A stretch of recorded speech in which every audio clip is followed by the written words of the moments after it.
thank you so much for coming over to TaiwaneseAmerican.org. Tell me a little bit about yourself. What is your story?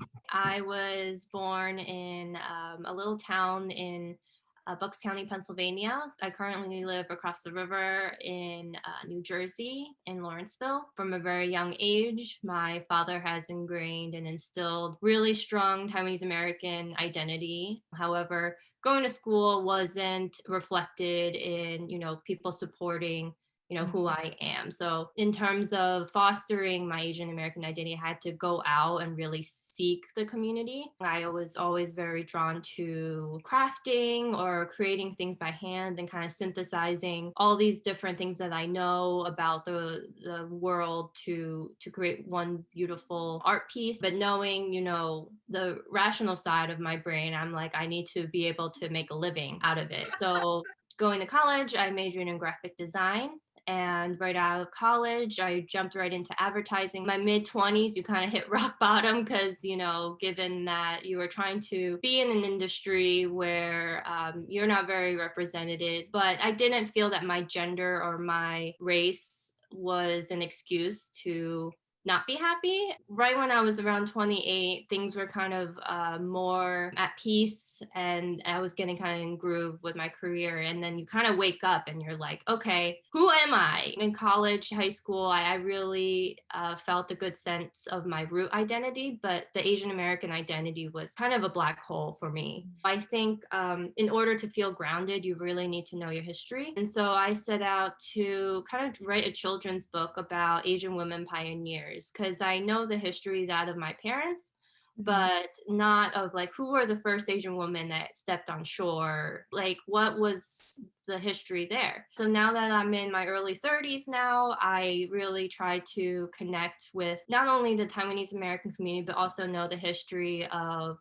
all of kind of the Asian diaspora. What does it mean to prosper to you? I think what it means to prosper is to feel grounded in who you are and the self-awareness of who you are, what you like, what you tolerate, what you don't tolerate, challenging your initial beliefs, unconditioning, what you've originally thought. And I think that will become a great way to just be happy. As a Yeah.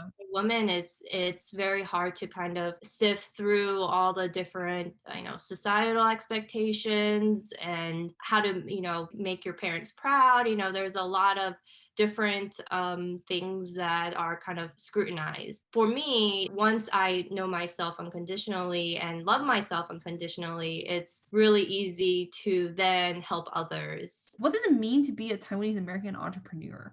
I think it's to be inclusive. I think Taiwan in itself has been in the spotlight in recent news, Yeah. and historically it's been really kind of ignored, or they don't really see the value in the international community sense. And now with COVID, it's amazing that they haven't had a COVID case in 200 days and they're able to thrive. Culturally, they're able to come together and say, hey, if we do this, it's better for everyone. Whereas in America, we are all about our individual pursuit of happiness and about, how do you support yourself? And so for me, I love to kind of synthesize those two parts and be able to use Hello Prosper as a vehicle to try to explore those areas and how we can be our best selves and put out our best products that way. It's very hard as a young person to kind of be like, okay, this is what I know,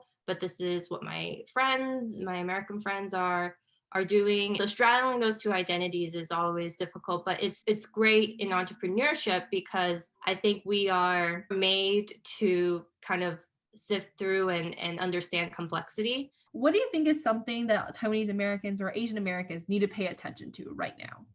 Just knowing that if you want to raise your kids in America, there is going to be times where we need to understand different perspectives in terms of what is culturally different and how do we make sense of it. For example, money is a big topic. We were taught to be frugal, to be mindful of our spending. And I think my parents kind of see that it's something that you could just just work through and pull your with bootstraps up and just kind of put your head down and do hard work. But there are a lot of people struggling now during this COVID era, if you will. And so sometimes I feel that there's not that much understanding of Black lives.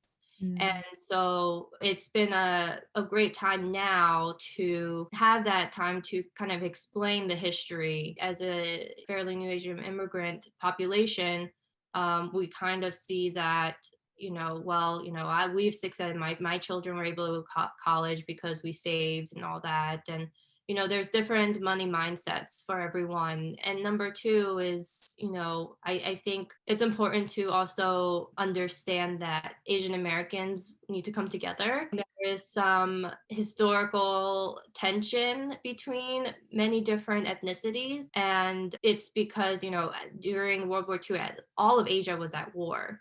And so Yeah. there is still a lot of healing coming here. They're kind of this time capsule of like what the thinking is. But the children here, when we think about our kids, it's like we need to come together and have that political power and to put our differences aside, but also kind of address the historical reasonings of why our parents say certain things. For me, it was an awesome time to understand South Asian history. That was kind of like a black hole for me as well. And so knowing that under the law during the turn of the century here in the US, there was a lot of laws that prevented us to grow wealth. For example, like the alien laws, you weren't able to buy land if you weren't a citizen. New Asian immigrants couldn't get their citizenship until like the Civil Rights Act. And a lot of our civil rights was from the Black Lives Movement. It's kind of the second civil rights now, if you Yeah. will. It's a great time for us to understand and support one another. Well, thank you so much, Kelly. I really appreciate you coming over, and everyone must check out Hello Prosper. They're very cool organization to get your kids or even yourself involved.